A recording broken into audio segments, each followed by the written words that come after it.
আসসালামু আলাইকুম। শৌখিন এগ্রো ফার্মের পক্ষ থেকে সবাইকে আন্তরিক শুভেচ্ছা অভিনন্দন। এ হলো আমাদের খামারের পোষা কালিম পাখির বাচ্চা। এগুলো হলো 3.5 মাসের বাচ্চা।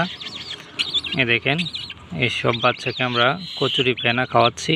এছাড়াও এরা ঘাস, ভাত, ফিট এই ধরনের খাবারগুলো খেয়ে থাকে।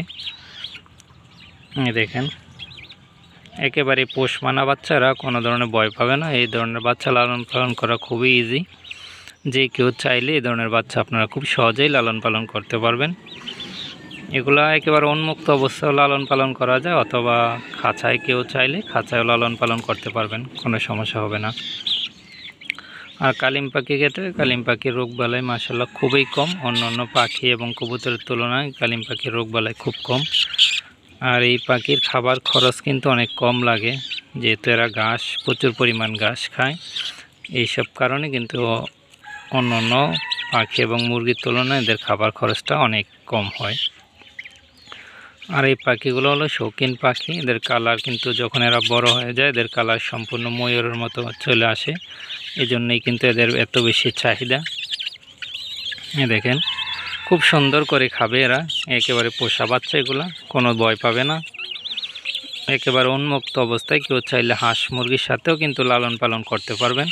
যে ছেড়ে হাঁস মুরগির সাথে লালন পালন করতে চাইলে কিন্তু এই ধরনের পাখি আপনারা হাঁস মুরগির সাথে লালন পালন করতে পারবেন। আর এই পাখিগুলা এরা বছরে 2-3 বার ডিম দিয়ে থাকে। বিশেষ করে গরমের সিজনে যখন বৃষ্টি হয় তখনই কিন্তু এরা ডিম দিয়ে থাকে। শীতের সময় কিন্তু এরা ডিম দেয় না। শীতের সময় কিন্তু এরা ডিম দিবে না, এবং সারা বছরও কিন্তু ডিম দেয় না। নির্দিষ্ট একটা টাইমেই কিন্তু এরা ডিম দিয়ে থাকে। সেটা হলো যখন বেশি বৃষ্টি হয় এবং গরমের সিজন, তখনই কিন্তু এদের ডিমের সিজন। এরা 2-3 বার ডিম দেয় এবং নিজেই কিন্তু এরা মুরগির মতো নিজে এদের বাচ্চারা তা দিয়ে ফুটায়। এছাড়াও দেশি মুরগির মাধ্যমেও কিন্তু এদের বাচ্চা ফুটানো সম্ভব, এবং ইনকিউবেটরও বাচ্চা ফুটানো যায়। বেশি পরিমাণ পাখি থাকলে তাহলে ওই ক্ষেত্রে আপনারা ইনকিউবেটর বাচ্চা ফোটাতে পারবেন। তো এই ধরনের পাখির বাচ্চা যাদের প্রয়োজন, যারা নিতে চাচ্ছেন আমাদের থেকে, ইনশাল্লাহ বর্তমানে আমাদের কাছে বাচ্চা আছে।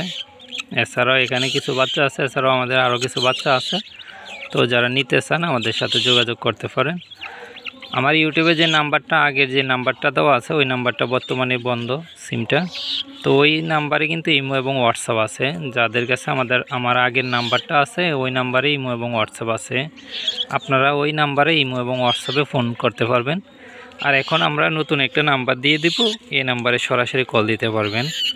নতুন নাম্বারে সরাসরি কল দিবেন, এবং আগের নাম্বারে যাদের কাছে আছে তারা ইমো এবং হোয়াটসঅ্যাপে কল দিবেন।